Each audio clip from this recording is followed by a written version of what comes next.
This is the London FinTech Podcast, brought to you by your host, Mike Ballerman, bridging the worlds of suits and t-shirts, of finance and technology, bringing you insights, stories, and inspiration from the golden age of opportunity and innovation happening in London right now.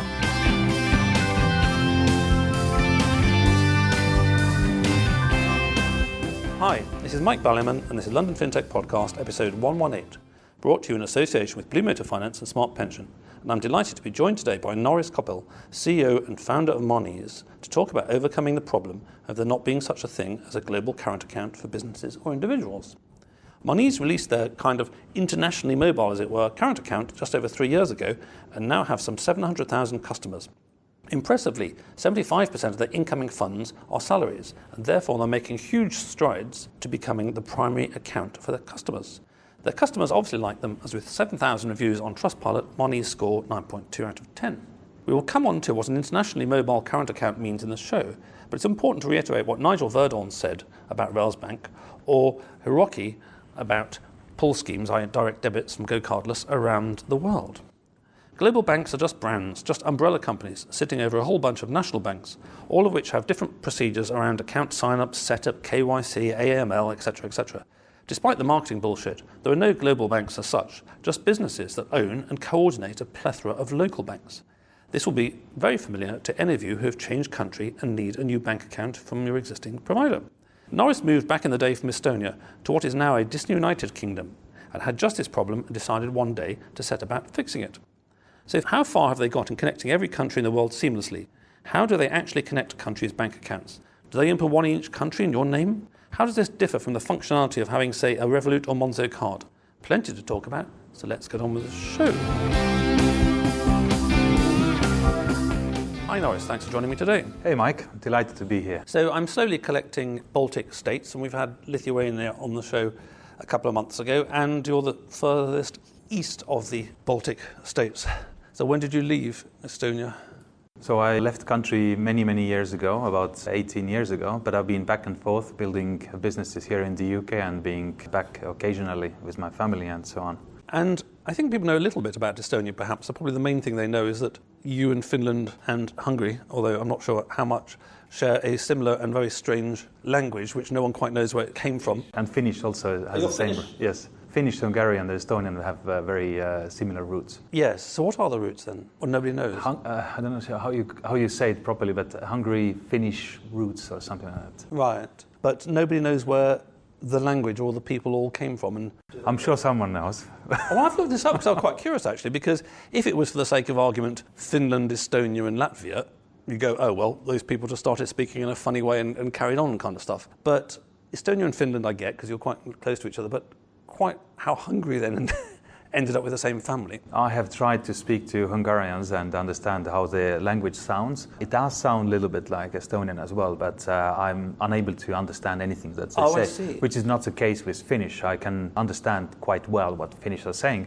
and for Finnish language speakers or Estonians vice versa, it's very easy to pick up our languages, but Hungarian is a little bit exceptional. I see. So they obviously split off quite some time ago. I guess so. The other thing that Estonia was quite famous for some time ago, maybe it was about 20 years ago, was that they had this great idea of simplifying taxes or something like that, which is a brilliant idea, and I wish we had it over here. But then, as I recall the last time I read about it, which is quite some time ago, which is that the politicians couldn't stop interfering and making it complicated. So where is it along the spectrum these days? Yeah, I mean, we Estonians, we are great builders. So when Estonia broke free from USSR back in the day, 91, we had to rebuild the whole country, police system, banking system, absolutely everything. And what's quite incredible is that since that time, Estonia really has come out of the sort of a Soviet Union misery and really has become one of the top countries where startups, for example, really thrive. As you mentioned, simplified taxes. We have the ability, everyone in the country has an ID card, so everyone can literally log in and file their taxes in a few minutes completely online. People can also vote completely electronically online without ever leaving the house. So yeah, we have really built up our country in the right way, I guess. Excellent. And you mentioned the Soviet Union, which is something clearly they don't teach in America because everyone's going around, not everybody, but too many people in America going around saying socialism's wonderful and communism's wonderful and all that kind of stuff. And my ex-in-laws are all from Czechoslovakia when it was proper Czechoslovakia. And anybody with any connections to that part of the world knows not to romanticize it or to say how wonderful it was. But how long were you part of the Soviet Union? Was Estonia before it was Soviet Union Estonia? Yeah, Estonia was Estonia definitely before, and when we were occupied, it lasted about 50 years or so. And I do remember still the time before we kind of broke free, and I remember exactly how the feeling was when you went to a shop to buy food or anything at all, and just it was completely empty. You couldn't buy anything. So people had money, but you go to a shop, you can't buy food because there's none. You want to buy a pack of chewing gum, you can't. So it was quite weird. But I must say that, for example, myself, I had a very happy childhood, like complete, freedom. And in many ways, I would say that that time actually was much freer than it currently is for my kids, for example, now that we live in London. And freer in what sense? The ability to, as a kid, to do, there were not too many constraints. Within the country boundaries, of course, you could do pretty much whatever you wanted to, as a kid at least, But it was very difficult to go outside the country, pretty much impossible. But life inside the country was pretty good. Yes, I've come across this phenomenon in many of my ex-Soviet Union friends, which is that although the politics was terrible, if you kept away from the politics, it didn't bother you that much. Although you may have had nothing, no one else did anyway. But actually, then within that space, it wasn't very stressed or pressed. There's this saying in Czechoslovakia, which may have been Soviet Union-wide actually, which is, we pretend to work, they pretend to pay us. So you get a cold, you take a couple of weeks off and all this kind of stuff. Yes, exactly. So that was more relaxing than our overstressed society. And I suspect perhaps with the linguistic thing, it occurred to me recently, I think I saw some meme online about Orwellian sayings, to which someone had added diversity is our strength, which of course is the current mantra. But the interesting thing is that the academic research doesn't show that. So a country in a sense linguistically similar in a way to Estonia, but not the same family, is Iceland, which is 99.8% Icelandic. And I remember there that my client, the daughter was 4 years old and school was 2 miles away. And at the age of 4, she would walk 2 miles to school, and it never crossed their mind that there was any worries. You would not do that in London to your kid. Yeah, exactly. That's what I talked about, what I mentioned about the general happiness and happiness levels and freedom and so on. There were so many restrictions in place. For example, I remember when my father wanted to buy a car, we had money and all that, but you couldn't actually buy a car. You had to put yourself in the queue and wait for permission to be given, and when you got one, then you can actually buy a car. The same with having a telephone. So people waited for years to get a telephone line installed because it had to be signed off by someone in the government and so on. Yes, and we need to move on, but I think the irony of that is that from an economic perspective, it was a producer-driven economy. It was all around the producers, not the consumers. But I find that the irony in the West, as it used to be called, the irony in the West these days is that we live in a very corporatist world where the large corporations, the huge banks, etc., tend to rule the roost. So we're going back into a kind of producer economy. And Mikhail Gorbachev, of course, he was very instrumental in actually moving on from the USSR. I think he said the biggest surprise of his post-presidential life was that in West Europe they've started to recreate the Soviet Union in terms of a central bureaucratic organisation ruling the roost over here. But let's move on from politics. So you had your idyllic childhood, and then, like all of our childhoods, that came to an end. So why one day did you get up and move out of Estonia and come to this crazy country? Maybe at the time London seemed okay, but it's now all over. We're finished. So, what I love about Estonia, and it's such a tiny and small country, so if you are building a business that is just trying to sell something to fellow Estonians, you're unlikely to succeed. Population is 1.3 million people, so it's really nothing. Sometimes I joke that you take the entire country of Estonia, you bring all these people to London and you drop them in somewhere, and no London will ever even notice that another million has been added. So it's the entire country. So after breaking free from Soviets and all that, and country being such a small place, what I really love is that so many people needed to really think outside the box. And when people started creating businesses and startups really took off, we were almost forced from day one to think globally, because you can't really sell anything inside the country. And I guess this also brings me to the UK. I saw that I don't want to be a citizen of just one country or stay there. I wanted to embrace the world. So my mother happened to move to the UK and invited me over. So I came to visit, liked it, and stayed. Before a student or after a student? That was after my student episode, yeah. So I came here. That was around, year was 2000 or so. I worked for a marketing company as a sort of a front-end developer and really enjoyed life. Salary was good, pay was good. But at some point in 2007, I really wanted to start doing something myself. I had a little money saved away and I wanted to really see if there is any business opportunities for me. And I kicked things off. I started a business in the UK, which was focused on providing credit services. And we chose a very difficult business area. So we tried to focus on this customer segment that is typically underserved. And we wanted to give customers quick credit as quickly as possible. Back in the day, in 2007, money moved about 3 working days between UK banks. So we made money move in about 15 minutes. So that was quite brilliant, and we were able to issue funds to consumers even during the weekends, which was great. Anyway, moving on. 2013, I had just sold my last business, tech business, and I was having a holiday in Florida with my family for a few months and started thinking about new things that really moves me and makes me tick, and came up with the idea of Monese. And how Monese, the initial thought, how that was formed was that I really wanted to build something that is truly globally scalable. And we all know that building a financial services product or a bank that truly is globally scalable, it's incredibly challenging, almost naive and impossible to pull off that. But this was my thinking at the time. And also as a nomad or international moving to the UK, I happened to experience the pain of being outside the system, coming from the outside. So I couldn't even open a simple bank account at one of the major UK banks, which was kind of ridiculous. Yes, you get stuck in these catch-22s. So they ask you for your rental agreement or something, but you can't rent anything unless you've got a bank account and all that kind of stuff. And my elder daughter did some ranching in the States in the summer and she was paid for it, and she spent ages in America, somewhere in the Midwest, trying to get a bank account. So the problem is there. So just sort of keeping it very simple basis to start off with, we can make it more complicated later. Having been around Southeast Asia for 3 weeks recently, big recommendations if anyone wants to go to Hanoi, by the way, super cool place. I didn't need a bank account to be there for 3 weeks, and I suspect that I could have carried on with my MasterCards and Revolut and Monese and all that kind of stuff for 3 months and not needed a bank account. So I was about to say the modern world, but it's probably been the case since about the 60s or 70s with credit cards. So what do you actually need a bank account for if you've got one already? So if you've got one of these pieces of plastic from an app-only bank, why do you need a bank account? I mean, if I'm flitting backwards and forwards to Berlin, shall we say, and doing the Berlin FinTech podcast, I'm sure they have good ones over there.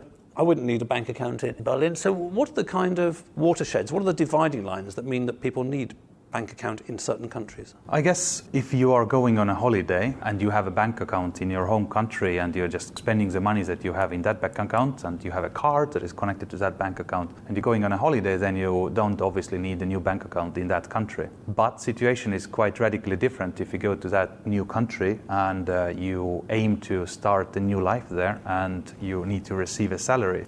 It is very difficult to get salary from, let's say, Vietnam to your UK bank account. No one wants to pay those salaries and take FX fees and so on. So you kind of need to have a local bank account wherever you go to live on a permanent basis. Right. So thinking about what I would do if I happened to be in Berlin tomorrow and trying to build them over there. Well, actually, I can talk about a country nearer to home. I did a gig for a nice company in Latvia a couple of Christmases ago, and I sent them my invoice and said thank you very much, and once I recovered from that terrible hangover from their Latvian hospitality, which was tremendous, and they transferred money in all these funny complicated IBAN things that I never quite understand or remember into my HSBC London FinTech Podcast bank account. So you're really talking about if you're living somewhere then at a certain point in time it gets convenient or necessary to open a bank account. I'll give you an example. That last week John Godwell was on the show from Landbay a couple of weeks ago, and he was saying what they do is when the new people move over to the UK, they give them a Revolut card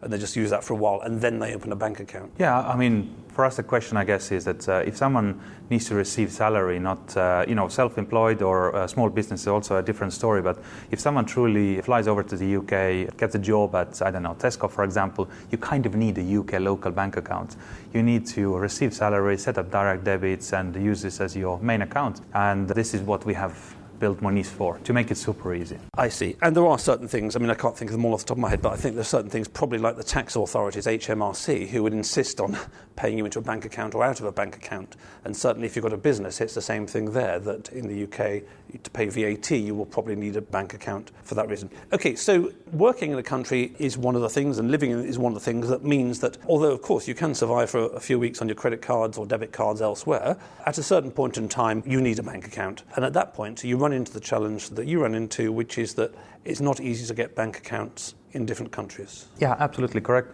And there are multiple scenarios where people would need a bank account in a new country. Let's imagine a scenario where, for example, lots of British people, they go to Spain, or historically used to go to Spain, and they make a new life there, they retire there, but they kind of have a life still going on in the UK, and they have a new life now in Spain. Historically, you needed two banks. You needed a Spanish bank and you needed the UK bank, and it was super expensive to move money and difficult, and lots of paperwork required. So we're taking that barrier away. We are giving customers a single app, and they can manage their money in both countries simultaneously.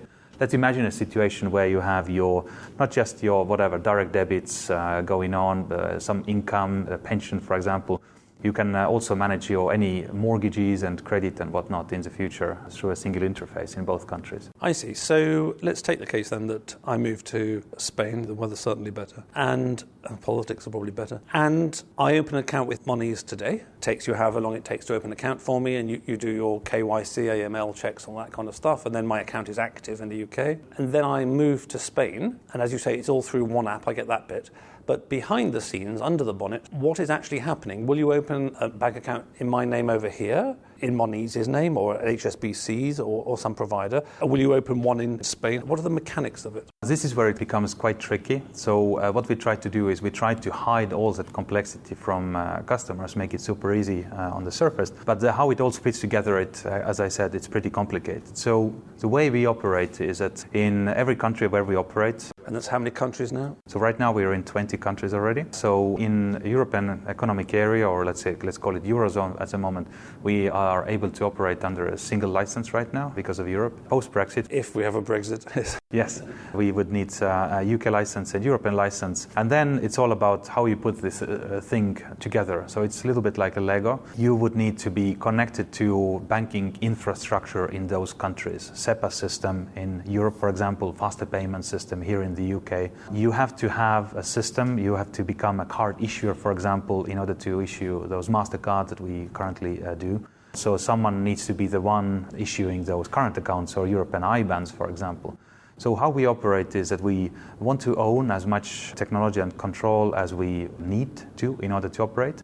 But it doesn't make sense to build a complete bank in each single country because I'm going to die old before I can actually pull it off. Exactly. And Monese is a bank in the UK? Monese is not a bank. We aim to replicate bank-like experience without being Are you with EMI, electronic money? We are regulated, and we work with other companies who are regulated as e-money or EMI companies. Which is like Revolut or an e-money? I believe they are, They're yes. applying for a banking license. Yes, correct. So what we do, it doesn't actually require a bank license. That's the beauty of it. Yes. So we can issue accounts, cards, payments. We can replicate the whole bank experience. So if I set up Mone's account today, I put £100 in it. It's not sitting with Monese Limited, but you pass it on to presumably something like NatWest or whatever, who will keep a pot of all the money of all your UK current accounts. So typically the money would be on Monese Limited's pooled account at a mainstream bank in the UK and Europe and beyond. And the way it also works is that typically the underlying bank is not controlling whose funds are ultimately on that account. We own that information and we control and we segregate those funds, and the bank safeguards those funds. I would also like to point out that those of you who think that, probably these funds are not protected and is my money safe and so on, I would say that actually I'd like to believe in an extra safety net almost. So EMIs are by law required to hold 100% of customer funds in a reliable, strong European British bank, which means that if something happens to Monese, 100% of customer funds would be returned, not just £85,000. Yes. So the e-money issuer is like a bank in the just stick to the UK for the moment. That you'll give me a sort code, you'll give me a whatever account number, and stuff like that and a piece of plastic which is called a card. So you can give me all of those things, but the principal difference here is that unlike a bank, you don't hold the money, but that's held at a large institution.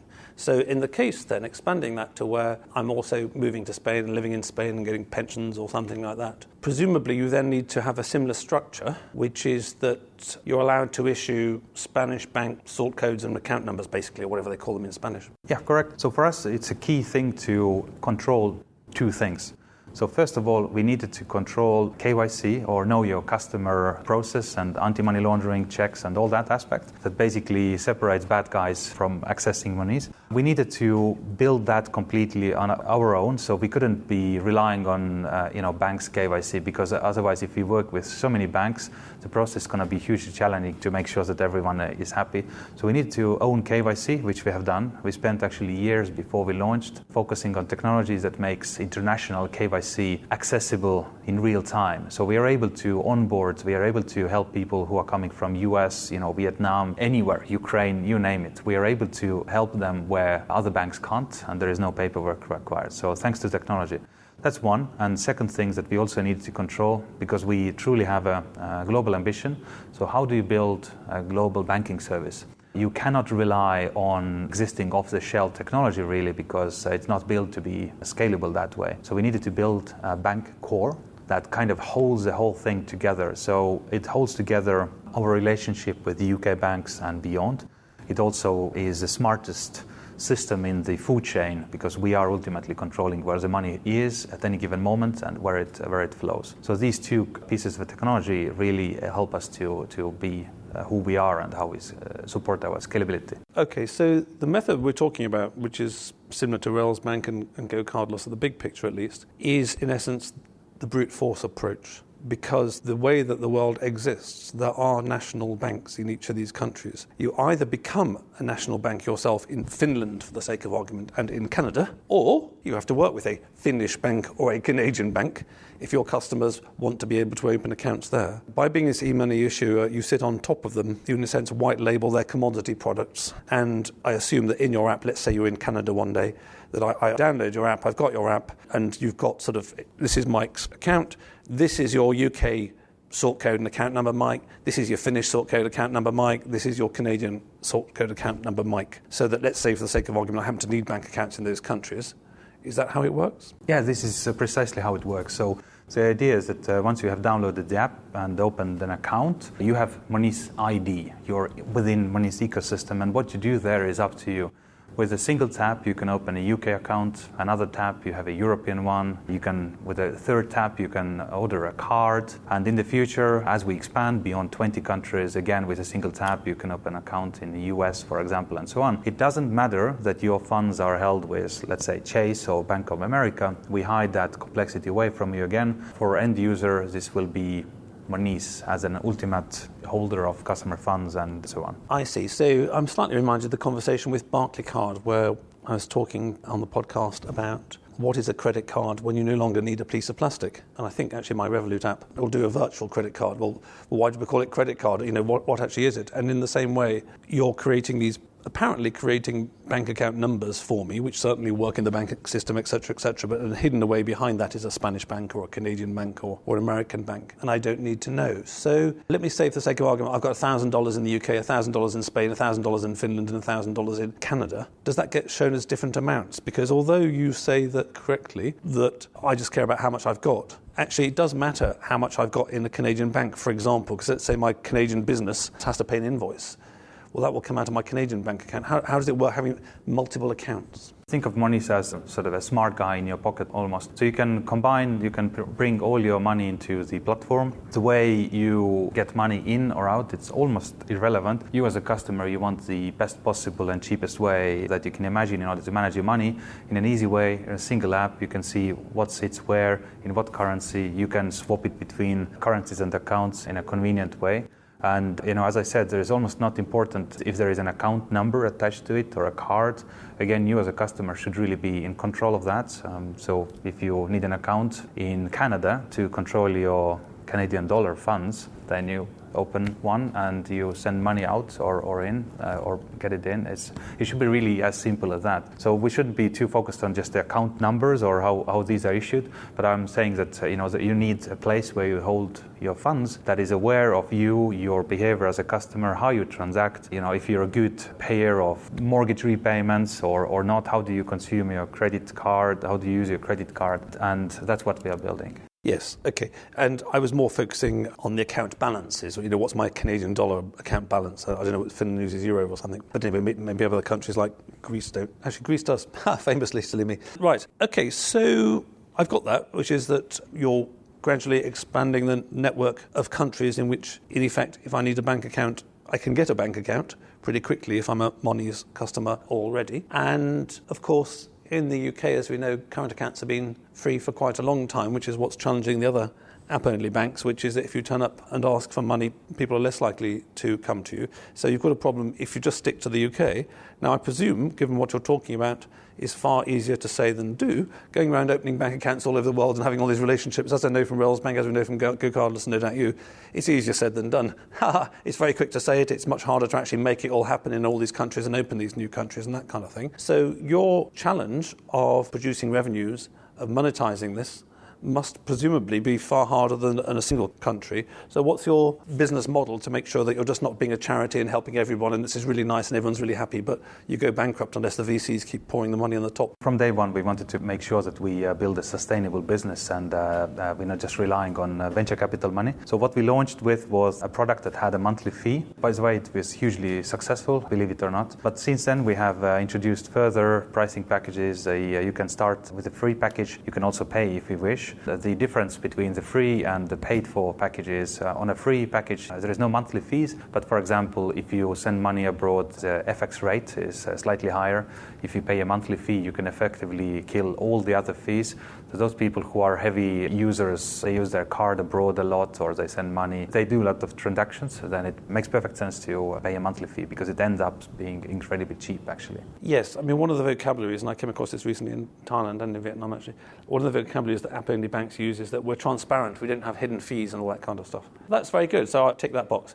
Anyway, I was having a problem in Thailand because all the ATMs in Thailand charge you a fixed fee or something, 2.5% just to use them, which is the local bank will take it. So it's nothing to do with any of the banks. And I think I maxed out my free Monese allowance. And then I happened to find by chance that Revolut have got the most complicated process imaginable for countries like Thailand and Vietnam to do with UTC trading hours and blah, blah, blah. So basically, to cut a long story short, if you go to an ATM in Thailand or Vietnam on Saturday night with your Revolut card, they, for the sake of argument, add something like 2.5% to what it would be otherwise. But if it's trading hours in London market, which is, you lose track when you've got jet lag, what the bloody trading hours in London market, you go to sort of a different rate. So I think one of the challenges as banks scale internationally to more and more obscure places which are harder to deal in, and I've heard enough Americans complaining about the problems of the American banking system, so even in the sort of very first world countries like that, being transparent is fine, but being simple and clear that's is always, easier said than tricky done. Part.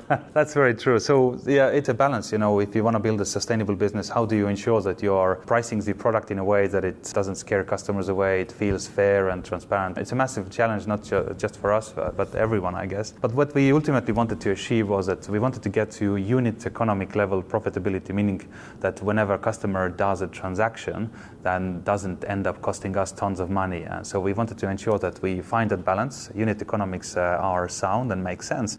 And then once that has been achieved, we wanted to ensure that by adding other things that customers would really want from a banking service, such as, credit mortgages, savings, and all these things, that we add these on top. And effectively, if we are able to monetize from these new revenue sources, then ultimately we can drop some of the underlying fees completely, ultimately making sure that customers, we reduce the cost always. So effectively, we have done some things that some other companies have done differently. So instead of coming to the market with a completely free offering and then switching gradually on all sorts of fees, we went in hard with a fee that sounded expensive at the time, and now we're gradually turning the fees down.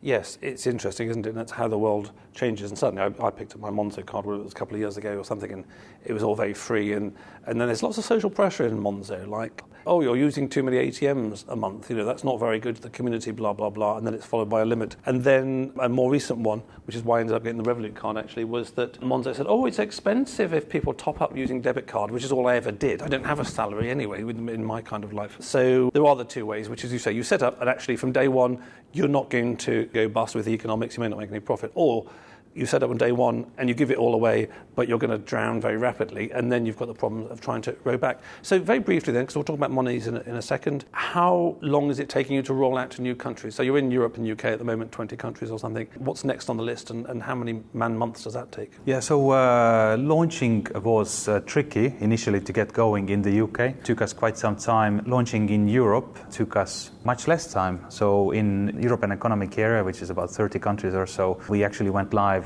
in a few short months, and it's a pretty huge geographical coverage. Now, as we go to new territories, we estimate that every country is obviously different, but we should be able to launch in a new territory anything between 6 to 12 months or so. Again, it's not a lot different from what Hiroki was saying a few years back. It shows exactly the challenges of dealing with banks abroad. And do you have a sort of 2019 wish list of countries that you want to be in, or game plan? Our strategy is not to do them one by one, but going into multiple jurisdictions at the same time, and therefore we believe that by doing this, we're actually able to scale pretty rapidly. Because we're still sort of going through various stages of deciding which country is best, so I'm not going to name any countries at the moment. Right, okay, so you're being coy on that one, but listeners can find out where you turn up in, and as far as I know, there are not many people who are trying to do this internationalisation, giving people the option of having bank accounts in the countries as well as a piece of plastic. So that's very fascinating. And before I wrap up the show, I'd just like to thank all the listeners out there in all the various countries. Any of you near Hanoi, as I say, check out the coffee shops. I went to one that had 165 5-star reviews out of 5 stars, which is amazing. And I went to the best cocktail bar I've ever been to as well, so it's a phenomenal place.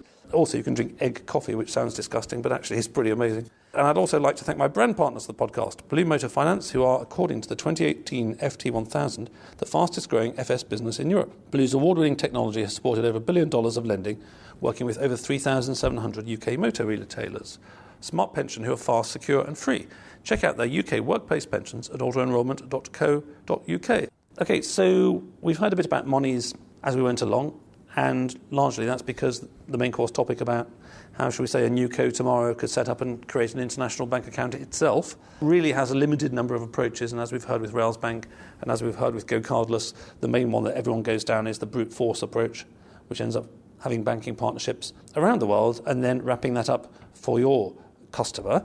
So is there anything you want to tell us about Monese? And then otherwise, for the many listeners out there, who should be checking you out right away? Any new fintechs who want to build banking service that is truly scalable and so on, I mean, it's not an easy task. You really need to focus on something. So right now, when the fintech boom started a few years ago, I mean, it was very difficult to understand who is going in what direction. Many people seem to be doing exactly the same things. But right now, I would say the dust that is settling in the space. It's very clear who is doing what, and any new entrants really need to find their own calling, their niche, their focus, and so on. So I would really focus on that. It doesn't almost matter how you get going and how you put systems together. The important thing is to get going and find your focus, and everything else can come a little bit later. I would also say that in a financial services space, the focus on KYC and anti-money laundering aspects and ensuring that no bad money enters your platform is incredibly important. You know, the world is watching, fintech is still new, there hasn't been anything happening to date yet, but something will happen somewhere, so we just need to be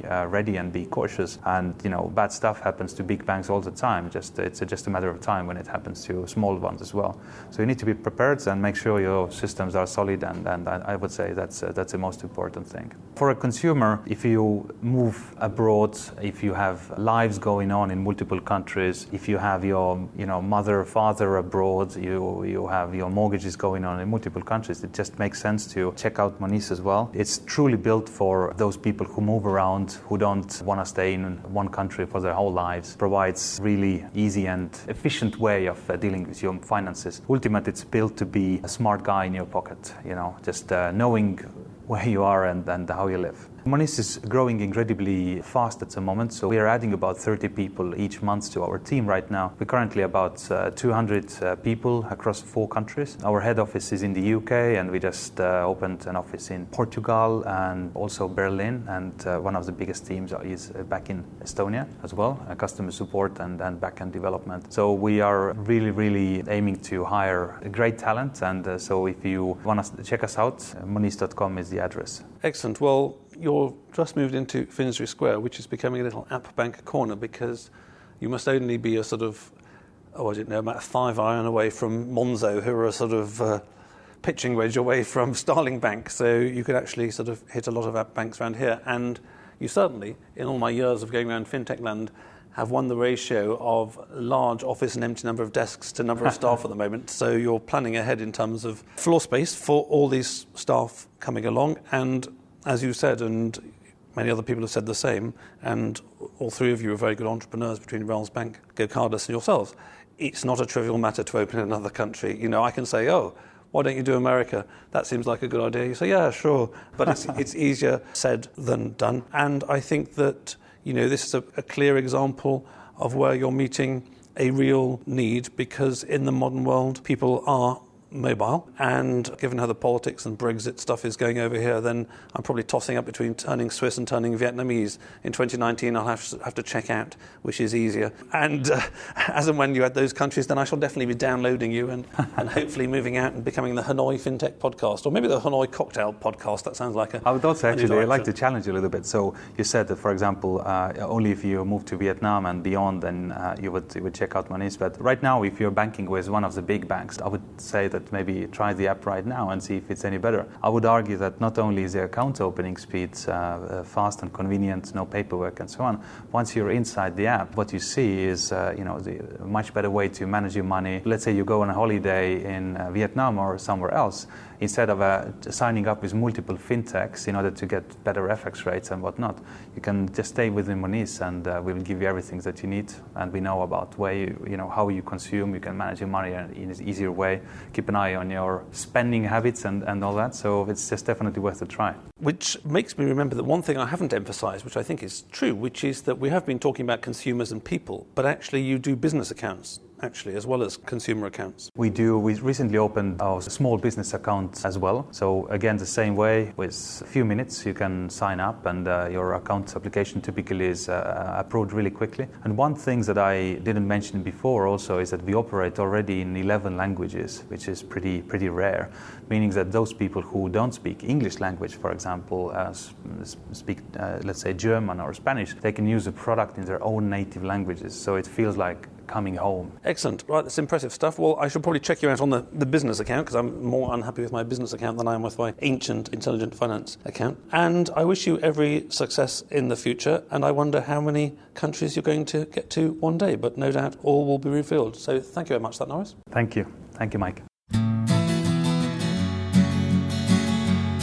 Thanks for listening.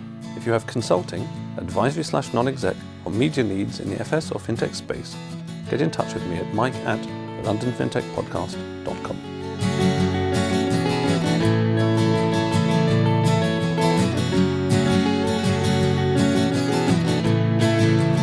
We could sit in a band there all day, watching the firelight dance, watching the firelight dance. We could walk in the mountains before dawn, watching a happy moonrise, watching a happy moonrise.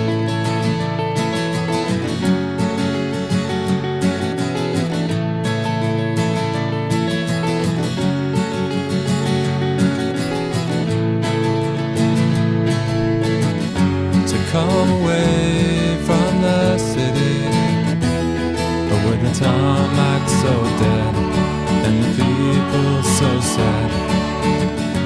Come away from the city, with the faces so grey, with the pain of the everyday.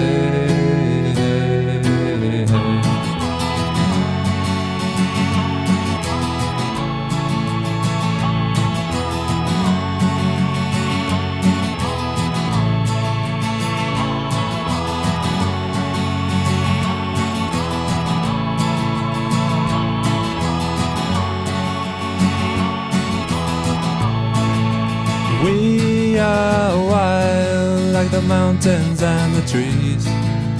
Can you see what I mean? Can you see what I mean? We fade in between the earth and the sky. Kiss the city goodbye. Wave the city goodbye. Wave the city goodbye. Wave the city goodbye. Watch the firelight dance with me. Watch the firelight dance with me. Watch the firelight dance with me. Watch the firelight dance with me. Watch the firelight dance with me. Watch the firelight dance with me. Watch the firelight dance with me. Watch the firelight dance.